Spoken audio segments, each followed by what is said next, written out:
Good morning बच्चों। NEET सुधार समिति ने सिफारिशें पेश की है कि बार बार एग्जाम में अपीयर होने पर होगी बाध्यता।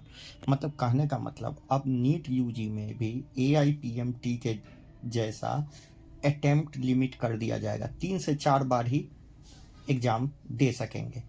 ये अभी सरकार को ऐसा सुझाव भेजा गया है। अभी कोई चीज़ डिसाइडेड नहीं है।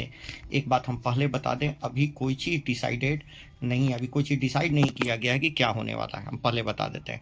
देखिए, अभी सरकार का मुहर लगना बाकी है। अभी सरकार को बस सिफारिश भेजा गया है, ठीक है। सरकार का मुहर नहीं लग पाई है, ठीक है। अब होगा क्या, पहले एआईपीएमटी में पहले एआईपीएमटी होता था और उसमें 3 बार ही आप परीक्षा दे सकते थे एट ए एज ऑफ 25। मतलब 17 से लेके 25 तक में आप 3 बार किसी भी ईयर में अपीयर हो सकते थे, ठीक है। मगर जब तो उस समय एआईपीएमटी होता था और एआईपीएमटी में अलग सिर्फ 15% कोटा पर होता था, 15% कोटा पर, और 85% कोटा के लिए हर राज्य अपना अपना एंट्रेंस एग्जाम खुद लेते थे। मगर एआईपीएमटी को हटा दिया गया और बाद में ले आया गया कांग्रेस के शासन में। क्या ले आया गया? नीट। बवाल इस पर भी हुआ था। मगर जब नीट को लाया गया तो नीट को लाने के प्रति नीट को ला के ऐसा सुझाव दिया गया कि नीट हम ला रहे हैं तो हम क्या करते हैं, सारे स्टेट के एग्ज़ाम को ख़त्म कर देते हैं और नीट ही एक एग्ज़ाम होगा, एकल एग्ज़ाम होगा पूरे देश में नीट के लिए, और इसी से आपको मेडिकल कॉलेज में एडमिशन मिलेगा। अब होता क्या है कि जब नीट लाया गया तो सबसे पहले ये 25 वाला एज ख़त्म किया गया कि अब कोई बाध्यता नहीं है। लिमिट ख़त्म कर दिया गया कि आप जितने साल तक चाहें उतने साल तक एग्ज़ाम दे सकें। अब सवाल है कि ऐसा क्यों किया गया? ऐसा इसलिए किया गया कि जो राज्य जो स्टेट अपने अपने स्टेट में जो मेडिकल इंट्रेंस एग्जामिनेशन करवाते थे, अपना अपना इंट्रेंस एग्जामिनेशन कराते थे, वहाँ न एज लिमिट था, न चांस लिमिट था, न एज न चांस लिमिट था, ठीक है। जैसे बिहार, यूपी, झारखंड, कहीं पर भी एज और चांस लिमिट नहीं था।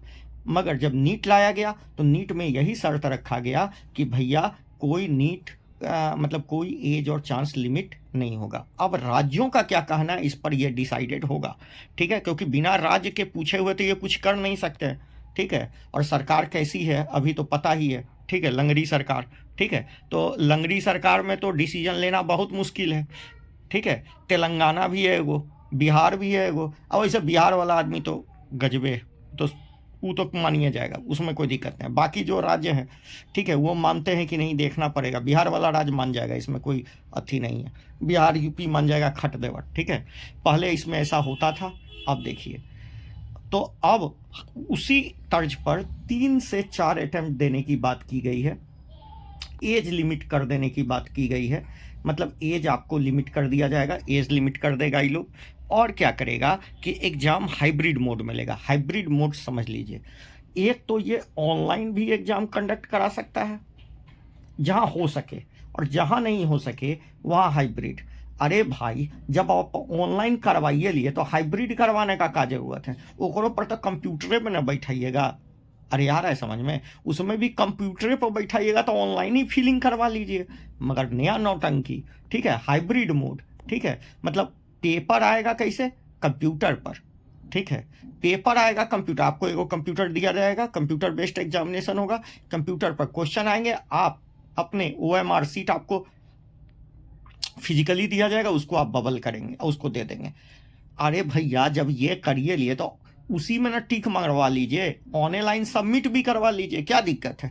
मगर सरकार का नया नया सगुफा, ये जो है ना, ये अपने आप को होशियार के काका समझते हैं।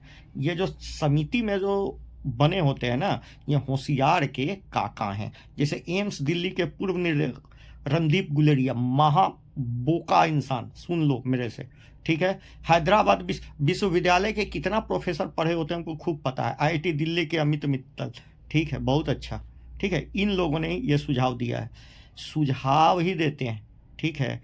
इनको पता नहीं है कि देश कैसे चलता है। देश ऐसे नहीं चलता है कि आप सुझाव दे दिए। सुझाव तो यूँ कह देता है लोग कि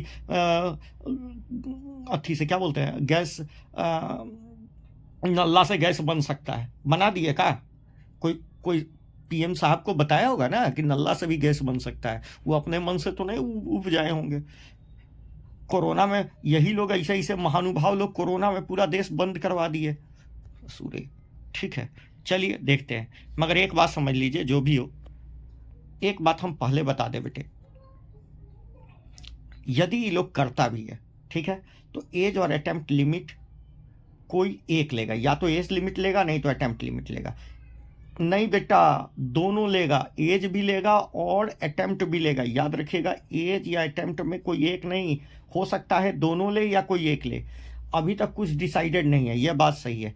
इस साल से लगेगा या अगले साल से लगेगा, इस साल से। मगर एक बात समझ लीजिए, 2025 में सबको मौका मिलेगा। 2025 के लिए अपनी फिक्र रहिए, सबको मौका मिलेगा। 5 अटेम्प्ट दियो, 50 अटेम्प्ट दियो, 100 अटेम्प्ट दियो, कोई मतलब नहीं है, आपको मौका मिलेगा। ठीक है। अच्छा, एक बात और, यदि ये लोग अटेम्प्ट लगाते हैं तो 2025 का जो 2025 में आप जो नीट में बैठिएगा, उसको पहला अटेम्प्ट लोग काउंट कर लेगा। ठीक है, आ गया समझ में? तो याद रखें, आपका एज कितना भी हो गया हो, अटेम्प्ट कितना हो गया हो, 2025 के लिए आप फ्री माइंडेड से तैयारी करें, कोई दिक्कत नहीं है। Thank you.